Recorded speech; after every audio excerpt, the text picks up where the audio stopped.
ஏதோ ஒரு பார் உள்ள உட்கார்ந்து இருக்கிற மாதிரியே ஒரு ஃபீலிங். எல்லாரும் குடிக்கிறத பத்தியே பேசுறாங்க. பர்வீன் அக்காவும் அப்படிதான். சாந்தாமணி முதல்ல பேசும்போது சொன்னாங்க, பெண்கள் உயிரை கொடுப்பார்கள், எடுக்க மாட்டார்கள். தினத்தந்தியே படிக்கிறது இல்லை. அதான் சார், கூலிப்படம் வச்சு ஹஸ்பண்ட போட்டு தள்ளுறது டெய்லி ஒன்னாவது வருது தினத்தந்தியில. இங்க வந்து அந்த மாதிரி பேசுறாங்க. பர்வீன் ரொம்ப அழகு. நான் இங்கே ஒரு செய்தி சொல்லுகிறேன், வீட்டுக்கு கொண்டு போங்கள்னு. எல்லாம் வச்சு பத்திரமா எடுத்து போங்க வீட்டுக்கு. சிலம்பு ஒன்றுதான் கொடுத்தால் கண்ணகி, ரெண்டும் குத்துந்தான் அந்த பிரச்சனையே வந்திருக்காரு சார். கோவலை மாட்டியே இருக்க மாட்டான். என் சட்டு ஃபுல்லா பாத்தீங்கன்னா கிருஷ்ணர் கால் மாதிரி இருக்கும், என் பையன் கால் எல்லாம் அப்படிதான். ஒண்ணு இல்லைங்க, இவங்க எவ்வளவு சிக்கனமா இருக்குதுன்றத ஒரு பொண்ணு கல்யாணத்துல போய் பாத்துருங்க சார். ஒரு கல்யாணத்துக்கு உள்ள போயிட்டு பொண்ணுக்கு அப்பா யாருன்னு ஈஸியா கண்டுபிடிச்சிடலாம் சார். ஏன் தெரியுமா? தலைகளை வராம வேர்த்து விறுவிறுத்து எக்ஸிபிஷன்ல தொலைத்த மாதிரி அக்கல்ல ஒரு பை வச்சுன்னு அனாதையா சுத்தி நிற்பான். அவன் தான் பொண்ணுக்கு அப்பா. பொண்ணும் புதுசு போட மாட்டான். பொண்ணுக்கு அம்மாவை கண்டே பிடிக்க முடியாது. ஏன்னா அதுவும் மேக்கப் போட்டுன்னு கூம்பு கொண்ட போட்டுன்னு பொண்ணு பக்கத்துல ஒரு ஹேண்ட்பேக் வச்சுக்கின்னு சார். ரொம்ப அக்கிரமம் சார். அதாவது இவங்க ஃபேஷன் சொல்லியே பணத்தை அழிக்கிறது. என் சொந்தக்கார கல்யாணத்துக்கு போனேங்க, என் சொந்தக்கார கல்யாணத்துக்கு போனேன் சார். உடை என்பது மானத்தை மறைப்பதற்கு, அதுல என்ன ஃபேஷனு?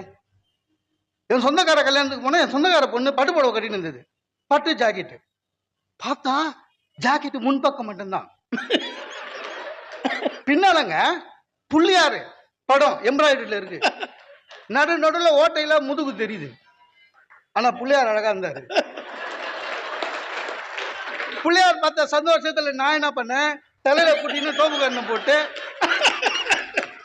முன்பக்கமா போனேன். இது என்னமா ஜாக்கெட், என்ன நல்லா இருக்கா அங்கிள்? என்கிட்ட இன்னும் ராதாகிருஷ்ணா ராஜகோபுரம் நிறைய இருக்கு அங்கிள். இல்லம்மா இதுக்கு எவ்வளவு செலவாச்சுன்னா 35,000. அப்போ ஒரு ஜாக்கெட்டுக்குங்க நம்ம எல்லாம் பாருங்க லுங்கி பர்மடாஸோட வாழ்க்கை போகுது. இல்ல ஒரு ஜாக்கெட்டுக்கு அவ்வளவு காசு. இவங்களுக்கு புதுசு மேல ஒரு மோகம் எப்பவுமே உண்டுங்க. நீங்க பாத்தீங்கன்னா விலை ஜாஸ்தியான விளம்பரம் எல்லாமே பெண்களை நோக்கி தான் இருக்கும். புதுசை பத்தி ஒரு இது எப்பவுமே உங்களுக்கு உண்டு. எப்பவுமே எதுவா இருந்தாலும் சரி புதுசு வேணும். வீட்டுல நல்லா இருக்குது கிரைண்டரு, ஏங்க இப்போ ஒரு கிரைண்டர் வாங்கிடலாமா? என்ன கிரைண்டருங்க? டில்ட்டிங் அப்படின்னா இல்லைங்க, மாவு அரைச்சோன்னா அதுவே சாஞ்சிக்குவாங்க. ஏற்கனவே இருக்கு. நான் சொன்னேன் எப்படி இருந்தாலும் இட்லி கல் மாதிரி தான் இருக்க போகுது, இதுல தானே சாஞ்சி வேணாம். ஒன்றும் கிடையாதுங்க. ரொம்ப கஷ்டம் இவங்ககிட்ட, இவங்களை வச்சுக்கிட்டு எதுவா இருந்தாலும் ஒரு ஒரு ஒரு எதா பார்த்தாலும் ஒரு ஆசை.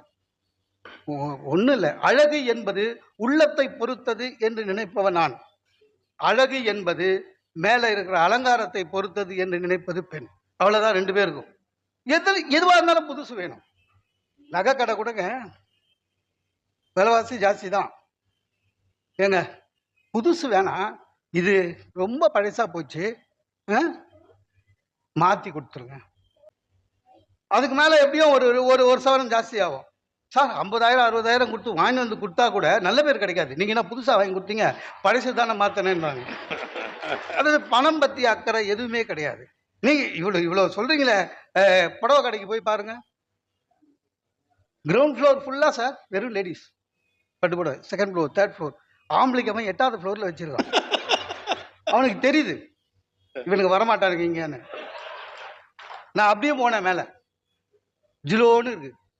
எனக்கே பயமா இருந்தது, பிடிச்சி தள்ளுவானுங்களோன்னு இறங்கிட்டேன். மரியாதையே கிடையாது சார் ஆம்பளைங்களுக்கு. புடவை கடையில மரியாதை கிடையாது. சில வாட்டி நகை கடைக்கு வந்தா கூடங்க வீட்டுல ஒய்ஃப் வீட்டம்மாவை என்ன கவனிக்கிறாங்க, உட்காருங்க மேடம் உட்காருங்க மேடம் உட்காருங்க. நான் வந்து இந்த செல்லம்மாவை உட்கார வச்சுட்டு பாரதி பக்கத்துல நிப்பாரு, அது மாதிரி ஒய்ஃபை உட்கார வச்சுட்டு பக்கத்துல அப்படியே நிற்பேன். அவ்வளவுதான், கூட நிற்பேன். மேடம் என்ன வேணாம் மேடம் வேணாம் வேணாம் கூடுறீங்க ஒய்ஃபுக்கு மட்டும். அது குடிச்சிட்டு நான் வேணுமா அப்படின்னு. அவர் உனக்கு தானே கொடுத்தாரு குடி அப்படின்னு. கடைசி வரை ஒரு 1000 வாட்டி மேடம். அந்த மேடம் வாங்குறது துட்டு நான் தான் தர போறேன். எல்லாம் புடவை புதுசு. இந்த மோகங்கள் அதிகமாக இருப்பது பெண்களுக்கு மட்டும்தான். ஞாபகம் வைத்துக் கொள்ளுங்கள், எதுவாக இருந்தாலும் சரி. சார் கருப்பு அழகு, பாரதத்தின் அழகே கருப்பு தான். கிருஷ்ணன் கருப்பு, ராமன் கருப்பு, திரௌபதி கருப்பு, கிளியோபாட்ரா கருப்பு, ஒத்துக்கணும். அந்த மூஞ்சி செவப்பாக்குறேன்னு சொல்லி தெருவுக்கு தெரு பியூட்டி பார்லர். ஐயோ கொடுமை சார். தெருவுக்கு தெரு பியூட்டி பார்லர். அது ஒன்றும் புரியல. உள்ள போயிட்டு வெளில வர்றது எல்லாம் எது ஒய்ஃப்னே தெரியல, எல்லாம் செவப்பா வருது. அவங்களே அடையாளம் கண்டுபிடிச்சி வந்தாதான் உண்டு. ஆனா வந்துடுறாங்க. ஏன்னா துட்டு நம்ம தானே தர போறோம். அது உள்ளங்க ஹோட்டல் மெனு கார்டு மாதிரி வச்சிருக்கான். ட்ரிம்மிங் கிம்மிங் பெடிக்யூர் மெடிக்யூர் நின்னுமா வச்சுக்கிறான். எல்லாம் 500 ரூபாய்க்கு மேல. ரொம்ப நியாயம் சார். ஒன்றும் இல்லைங்க, ஒவ்வொரு நாட்டுக்குன்னு ஒவ்வொரு இது இருக்குங்க. இது வந்து ஒரு வெப்ப நாடு நம்மளுது இல்லையா?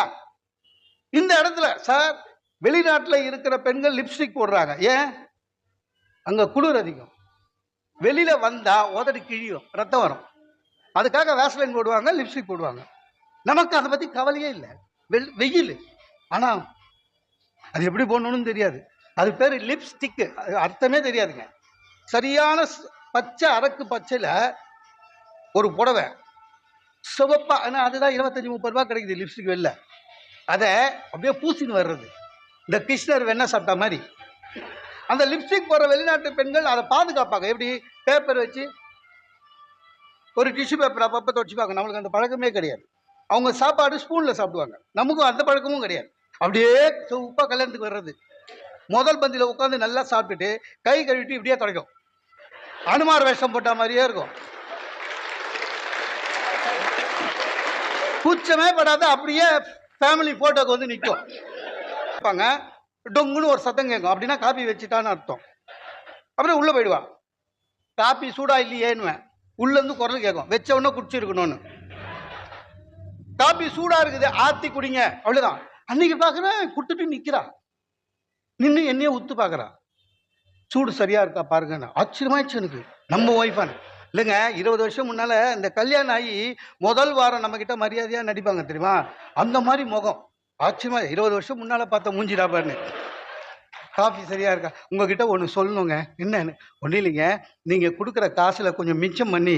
மிச்சம் இல்லை, ஆட்டை போட்டது சார். நிறைய மாச கட்சியில் நானே கேட்டிருக்கேன் சார், ஏதாவது காசு கொடுக்கணும். இல்லைன்னு நானும் பக்கத்து வீட்டு அக்காவும் சீட்டு போட்டோம்.